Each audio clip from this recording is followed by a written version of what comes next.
भूख से जंग थी, हादसे ने हरा दिया, घर को चले थे, सफर में ही रह गए, छोड़ गए रोटी पूरी, मुसीबत ने इन्हें मार डाला।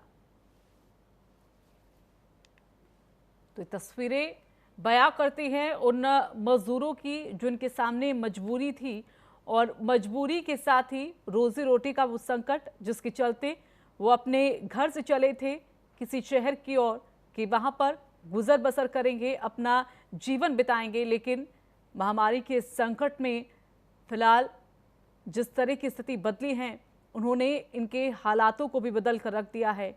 और ये तस्वीरें बतला रही हैं कि किस तरह से भूख के लिए जो चले थे वो आखिरकार कहां पर आज आ गए हैं। तो खाने के लिए जो सामान इकट्ठा किया गया था उन प्रवासी मजदूरों के जरिए, वो किस तरह से सड़कों पर बिखरा हुआ है, ये आपके सामने है।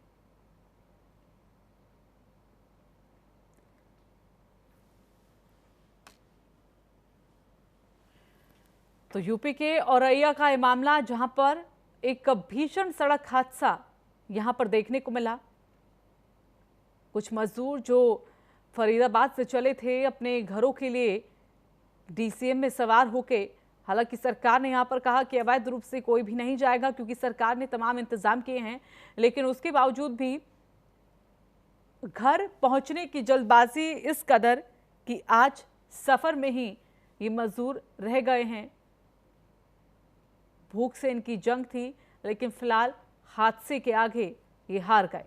24 वो प्रवासी मजदूर जो इस सफर में हार गए हैं और अपने अब घर नहीं पहुंच पाएंगे क्योंकि इस हादसे ने उनकी जिंदगी को उनसे छीन लिया है।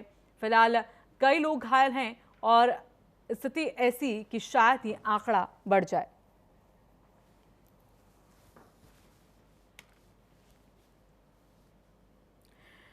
तो हजारों की संख्या में प्रवासी मजदूर हर दिन हम देख रहे हैं, हर दिन ऐसी तस्वीरें जब सड़कों पर जा रहे हैं। NH-24 में भी कुछ ऐसी ही तस्वीरें यहां पर सामने आई हैं और हमारे सहयोगी अमित दुबे वहां पर मौजूद हैं। और प्रवासी मजदूर जो कोशिश उनकी ये थी कि वो शायद अपने परिवार का भरण पोषण यहां पर कर पाए और इसीलिए नौकरी के लिए निकले थे अपने घरों से, अपने गाँव से, लेकिन आज एक ऐसे रास्ते में हैं जो शायद वो रास्ता खत्म नहीं हो पा रहा।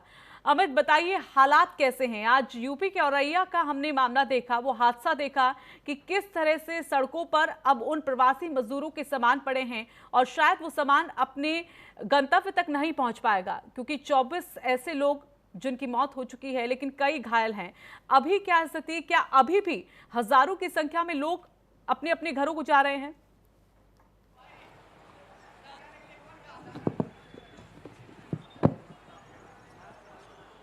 जी बिल्कुल, देखिए जिस तरह से बात करें तो खास तौर पे दिल्ली में किसी तरह की मनाही नहीं है, इसीलिए जो लोग दिल्ली से निकल रहे हैं वो निकल के अपने अपने स्थानों के लिए चल दिए हैं। और जब बॉर्डर पे आते हैं, NH-24 पे हम खड़े हैं, गाजियाबाद बॉर्डर, तो यहाँ से बॉर्डर पार करने की इन्हें अनुमति नहीं दी गई है। और जब बॉर्डर नहीं पार कर पा रहे तो यही बड़ी वजह है कि तमाम बड़ी संख्या में यहाँ पे लोग जो है वो यहाँ पे जमा हो गए हैं। इनमें सिर्फ प्रवासी मजदूरों की बात नहीं कही जा सकती, महिलाएं हैं, बच्चे हैं, बुजुर्ग हैं, कई लोग हैं जो अपनी जरूरी सेवाओं के लिए अपने अपनी जगह पे जाना चाहते हैं। और एक बड़ी भीड़ यहाँ पे देखी जा सकती है कि किस तरह से तमाम लोग बैठे हैं और यहाँ पे कोई सोशल डिस्टेंसिंग आपको नजर नहीं आएगी। हालांकि मास्क जरूर इन लोगों ने ले रखे हैं और जिधर भी आप नजर डालेंगे, खासतौर पर हमारे पीछे दाएं या बाएं हर तरफ लोग नजर आएंगे। यहाँ तक कि जो रोड है उस रोड पे भी लगातार लोग चल रहे हैं और साइड में लोग तमाम लोग खड़े हुए नजर आएंगे जो कि कोशिश कर रहे हैं कि कैसे बॉर्डर को पार किया जाए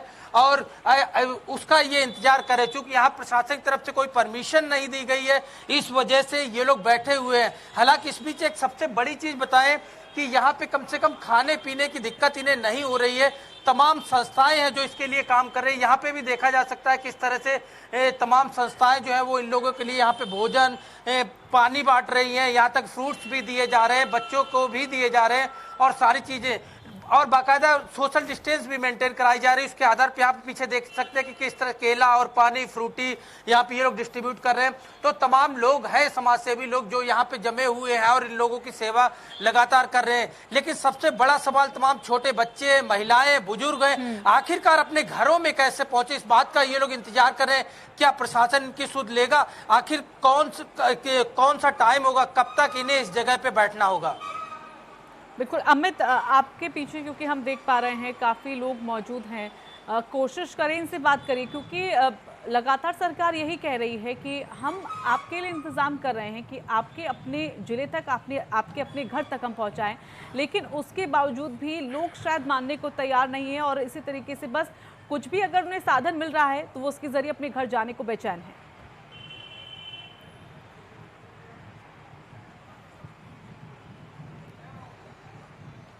जी बिल्कुल, देखिए ये तमाम लोग हैं। एक अगर आप लोगों से बात करें, तुम लोग बहुत छोटे हो, कहाँ जाना है तुम्हें? बिहार। तो यहाँ पे क्यों बैठे हैं? यहाँ से कुछ तो कोई बस तो जा नहीं रही है। कहाँ जाना है? देख छोटे छोटे बच्चे हैं, बात नहीं करना चाहते, कुछ बड़े लोग भी हैं, इनसे बात करेंगे। कहाँ जाना है आपको? बिहार जाना है। अच्छा, ये तमाम लोग हैं जो अन्य जगहों से भी पैदल चल के आ रहे हैं। इन लोगों से बाकायदा बात करें, कहाँ जाना चाहते हैं आप? इलाहाबाद, प्रयागराज जाना चाहते हैं, लेकिन सरकार ने कहा थोड़ा सब्र करो, वो इंतजाम कर रहे हैं। आपने इस तरह की न्यूज नहीं सुनी? कब तक सब्र करे? 2 दिन हो गया यहाँ बैठे बैठे, कोई सुविधा नहीं मिल रही है। तो लेकिन अब कोई बस और ट्रेन इस तरह की जो सुविधा है यहाँ से तो मिलने वाली नहीं है, तो कैसे आप यहाँ पे आ गए? आपको कैसे लगा कि अब आप यहाँ से घर पहुँच सकेंगे? देखा जाएगा, अब तो यहीं पे आ ही गए हैं कमरे से। अब 2 दिन बीत गया है, अब क्या समझ में नहीं आ रहा कहाँ जाऊँ, क्या करूँ। तो यहाँ पे देखा जा सकता है कि ये तमाम लगातार लोग जो है वो जमा हुए हैं और सब अपनी अपनी जगह जाना चाहते हैं। आप कहाँ जाना है आपको? सहारनपुर। तो कोई साधन है नहीं, तो ऐसे साधन में यहाँ पे खड़े होना बहुत प्रॉब्लम आ रही है यहाँ से। वहाँ से तो मुंबई से तो दिल्ली आ गए कैसे ट्रेन में, लेकिन यहाँ से कोई साधन ही नहीं है। अगर नहीं साधन होता तो चला नहीं जो थी। ये यहाँ पे ये तमाम लोग वे भी हैं जो कि ट्रेनों के द्वारा यहाँ दिल्ली पहुंचे थे और उसके बाद इन्हें अपने गंतव्य स्थानों पे जाना था और वहाँ पे ये लोग नहीं पहुंच पा रहे क्योंकि ट्रेन से दिल्ली तक आ गए, लेकिन दिल्ली से और अपने घर तक का रास्ता अभी तक इन्हें तय नहीं हुआ।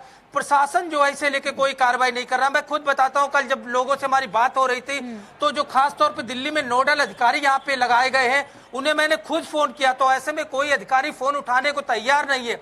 दिल्ली सरकार की जिम्मेदारी, दिल्ली प्रशासन की जिम्मेदारी है, क्योंकि ये लोग दिल्ली प्रदेश में खड़े हैं और ऐसे में दिल्ली प्रशासन क्या कर रहा है, क्या इनके लिए सुविधाएं मुहैया करा रहा है, जबकि केंद्र सरकार लगातार कह रही है, जब इन लोगों को कहना जब गाड़ियां चलवा दी हैं तो आखिरकार बसें क्यों नहीं चलवा रहे?